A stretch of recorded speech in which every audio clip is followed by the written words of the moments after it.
Eu é que não estou muito habituado a utilizar estas coisas, porque acho que é daquelas coisas que os atores normalmente têm uma birra muito grande, que é aqueles microfones.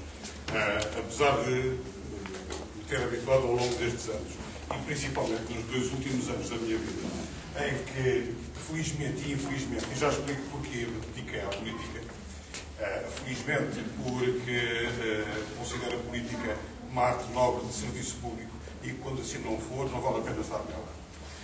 E infelizmente porque fui descobrindo que há muitos podres em todos nós. Outras vezes que eu julgava que eram meramente os podres que existiam dentro da minha profissão, que é aquele que quer estar sempre um pouco mais à frente do outro, mas acabei por descobrir que elas não são tão diferentes uma da outra. Há um fator importante nestes casos todos, e nós tivemos a ver aqui, e eu tive a oportunidade de estar a observar as várias propostas que foram apresentadas, e há aqui um fator que é sempre muito importante e que nós nunca medimos, que é o fator humano. É o mais importante deles todos. E quer queiramos ou não, esse é o mais importante deles todos. O fator humano, o fator de entrega de cada um, o fator quando cada um profissionalmente exerce a sua profissão. Esse é o princípio básico de tudo isto.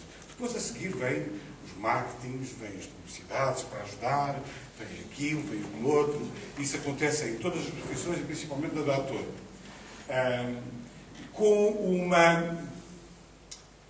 Com uma experiência diferente, é que o ator, ao contrário do político, sabe quando é que, ou deverá saber, quando é que tem que fazer uma paragem na sua carreira. Os políticos normalmente não sabem.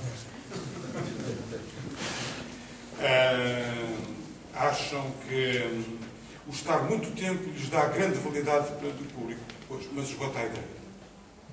Nós temos na nossa vida, e todos nós, os que são casados, os que não são casados, os que são solteiros, os que estudam, os que passam as idades da vida, sabemos que quase que, por experiência, temos 7 anos modulares de 7, 14, 21, 28, 35. Portanto, estamos a falar de saltos de 7 em 7 que acontecem na nossa vida. Isso deveria acontecer em todas as profissões.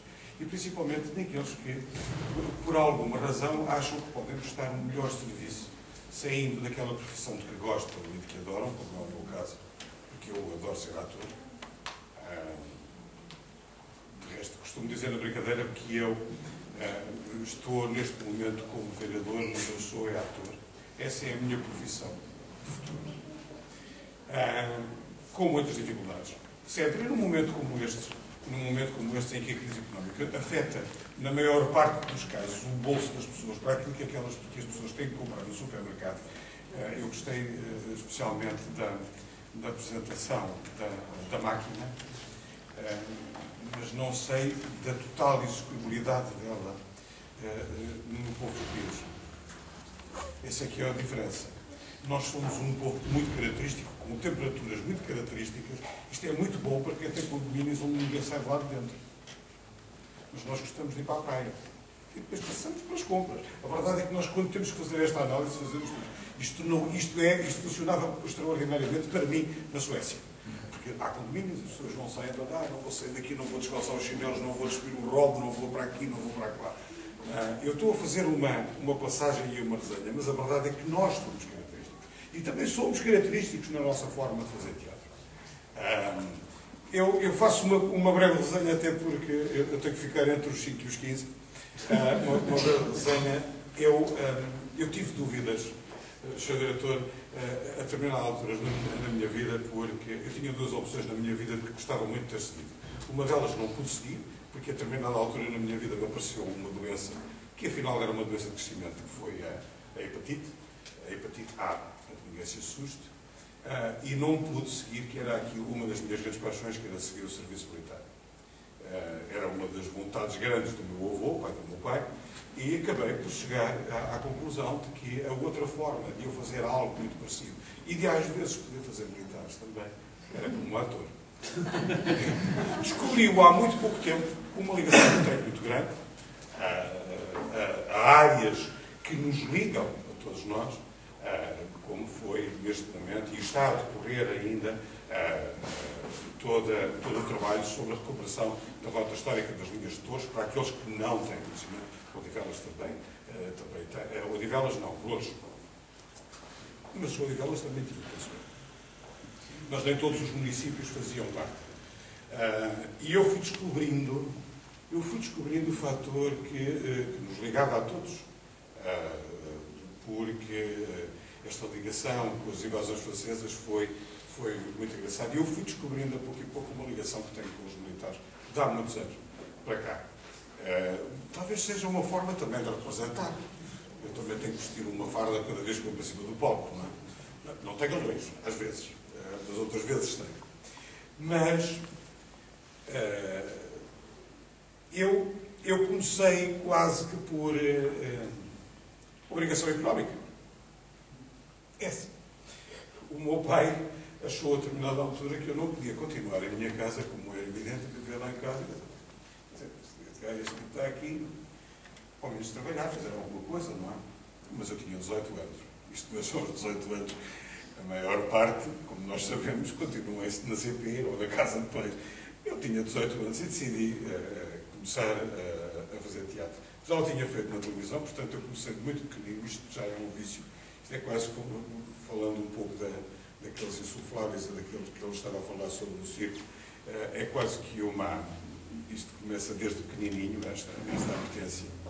Eu não sabia até muito tarde se era realmente a minha grande vontade era continuar a profissão. E comecei a fazer teatro na televisão. Um dia mais tarde fui convidado para entrar para a companhia da RTP. No tempo em que em Portugal a RTP ainda tinha companhias de teatro também e fazia investimento também no teatro. E foi aí que eu comecei com grandes colegas meus que me ensinaram muito. Porque a minha área era História e depois eu, por grande desgosto da minha mãe, acabei por fazer a minha vida toda orientada para o teatro. O que não quer dizer que tenha afastado de toda a História, mas tenho apoiado muito e principalmente nesta última jornada de 2 anos. Porque, como sabem, e seria lógico, eu estive ligado à Câmara, e estou ligado à Câmara de Vila Franca de Xira, e durante estes 2 anos que passaram, não fossem os tais problemas da política e das intransigências às vezes da política, ainda lá estaria como vereador da Cultura. E eu entro para o Teatro Maria Matos, mais tarde com a Cooperativa Repertório, com o Armando Cortês, com o Fernando Borsati, com o meu pai, com o todos, alguns de vós já não se lembram, com o Luís Cerqueira, por exemplo, e começo a minha carreira de ator profissional. Eu ponho entre comas porque até eu definir exatamente que queria ser ator, e foi isso, um pouco, uns anos mais tarde, quando ingressei no Teatro Nacional, que eu descobri que, afinal, era essa a carreira que eu queria fazer, já que não podia ter tido a outra. Há um fator em teatro que eu acho que é importante, como é também na política. São os olhos. E quando eu estou a dizer estão os olhos, é assim, é preciso criar empatia nas pessoas. Há grandes atores, eu conheço grandes atores que são tecnicamente perfeitos e depois não chegam ao público. E isso é algo que diferencia esta profissão e provavelmente diferenciará a profissão dos políticos, se puder chamar profissão. É essa empatia. É o saber olhar no olho de cada um e cada um pensar que nós estamos a falar diretamente para ele. Esse é o segredo da profissão do ator, como é o segredo do vendedor, como é o segredo do político. Saber olhar e cada um sentir em si que é para mim que ele está a falar. Não está a falar para toda a gente, está a falar para uma plateia, está a falar quase às vezes por cima. Mas essa sensação é aquilo que acontece nesta profissão ou nestas profissões de contacto direto público, que acontece, que tem que ser, esse é o grande fator. E depois, em alguns casos, também outra coisa que nós nunca pomos, ou que não deveríamos pôr, mas que conta, fator sorte. Às vezes são pequeninas coisas, há pequenos contextos que mudam de um momento para o outro, que podem fazer a diferença entre o êxito e o falhanço. Acontece, é de um momento para o outro. Agora que o fator principal é a pessoa em si, somos nós mesmos, olho no olho, e as pessoas terem, às vezes podemos estar a vender a baranha da cobra. E os atores vendem-na muitas vezes. Mas vendem-na por palavras de outros. Os políticos vendem por palavras próprias.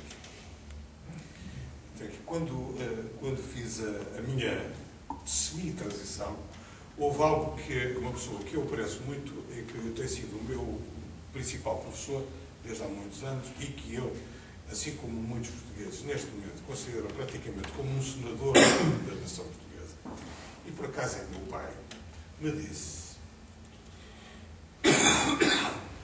fala com as pessoas, nunca prometas nada. Não faças promessas que não saibas que podes cumprir. Nunca. E esse é o fator principal. É que quando se fala, quando se entra para a política, olha-se para as pessoas e diz assim: eu vou tentar fazer alguma coisa. É diferente. Não é, não, eu vou fazer. E depois não o fazes e aquilo cai tudo por terra. É claro que depois há manigância da política, que o jornal a fazer de conta que a gente não disse aquilo que disse. Depois diz que os jornais adulteraram e depois é fácil dessas coisas. Mas a marca fica lá. A marca fica sempre lá. E eu, exatamente como no teatro e como na política, no dia em que eu decidi sair, e esse é um dos fatores importantes, no dia em que eu decidi sair, eu quero que as pessoas me saludem na rua e que me digam assim: então, estava a fazer tão bom trabalho, foi-se embora agora. Pois é, mas é que a gente tem... O grande nosso problema é que nunca sabemos sair quando estamos no auge. Não, saímos quando já estamos com os pés e os dedos todos em cima da cabeça, a enterrar-nos. Temos que aprender a sair no auge. E depois, se o trabalho for bem feito, tanto num caso como no outro, se o trabalho for bem feito, outro que continua, nós vamos renovar ao fim desse tempo. 3 minutos. 3? 3 minutos? Não, eu já estou praticamente. Só para vos dizer que quem quiser ter esta opção, e eu não queria deixar, antes de mais nada, porque acho que nos tempos que correm, a cultura é, sem sombra de dúvidas, um fator económico muito importante para um país como o nosso. Um país que tem a história que tem, um país que tem a qualidade que tem nas suas pessoas, um país que eu adoro, um país que eu honro, tem que saber buscar, já que nos tiraram quase tudo das indústrias pesadas, das indústrias que são aquelas que gerem o centro da Europa. Mas nós temos algo para dar. E temos a cultura para dar a todos os outros. Temos 800 anos de história. Somos o país com as fronteiras na Europa mais antigas. Temos uma história que não nos deve envergonhar e temos que nos fazer valer dela. E nós temos a capacidade suficiente, como portugueses, para o conseguir. E não me venham com histórias, porque se somos tão bons quando vamos para fora, porque é que somos tão maus quando estamos cá dentro? É terrível. Eu ainda não consegui perceber. Eu dou-vos vários exemplos. E alguns tocam-me em casa. Alguns tocam-me em casa. Tenho 2 filhos, estão os 2 a trabalhar fora. E não foi porque o Passos Coelho disse que eles tinham que ir trabalhar para fora. Já lá estão há muito tempo por opção própria. São dos melhores e mais bem classificados nos sítios onde estão. Um é geólogo e outro é piloto aviador. E é piloto de linha aérea. E, portanto, saem daqui para fora e são considerados os melhores. Há bocadinho eu estava a falar com o Zé e estávamos a falar de um diretor do Museu de Copenhaga, que é uma rapariga com 34 anos, que é portuguesa. É assim, vamos para a América, os grandes médicos são portugueses. Nesta altura, não nos envergonhamos. Agora, às vezes também temos que bater o pé cá dentro. Porque esta coisa de nos achincalharem constantemente é uma coisa que é aflitiva. Enquanto a gente passa sempre a levar na cabeça. Parece que nos corredores que nós tínhamos quando entrávamos para a escola e que punham-se todos um de um lado e leva-se e amochas, toma, e vai amochando um caminho de fora. Não tem que amochar. Temos é que levantar a cabeça. E temos que pôr primeiro que tudo, a nossa tradição, a nossa cultura à frente. E devo-vos dizer, todos os municípios que apostaram na cultura, todos os municípios que neste país apostaram na cultura têm tido muito mais ganhos do que todos aqueles que apostaram no cimento. Cimento.